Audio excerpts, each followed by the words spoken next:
Olkaapa nyt jonkun aikaa, me vilmotaan tämä homma. No niin, siellä on teeri jäänyt puuhun nalakkiin. Sitä yritetään irrottaa. Jalka jäänyt tonne oksahankkaan nalakkiin ja sitä tässä irrotellaan. Pojilla on tämmönen hieno yhdistelmä. Siinä on Pertti ylempänä ja Tommi tuossa alempana. Ihan selvästi YouTube-matsku.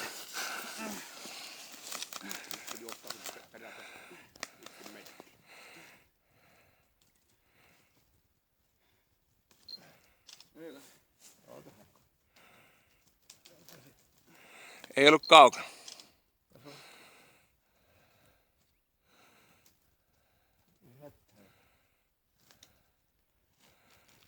Eikä sulla siinä mitään, kyllä mulla alkaa painamaan, kun pikkunenkin mies olkapää. Eikä nyt Tomi minun pieni mies voi painaa vielä.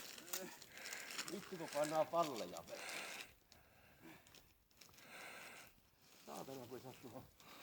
Tässä on kuitenkin se itse sankari, joka pääsi päättelemään päivät täältä rinnalla. Hetki aikaa menneen niin kuin lintu on repuun.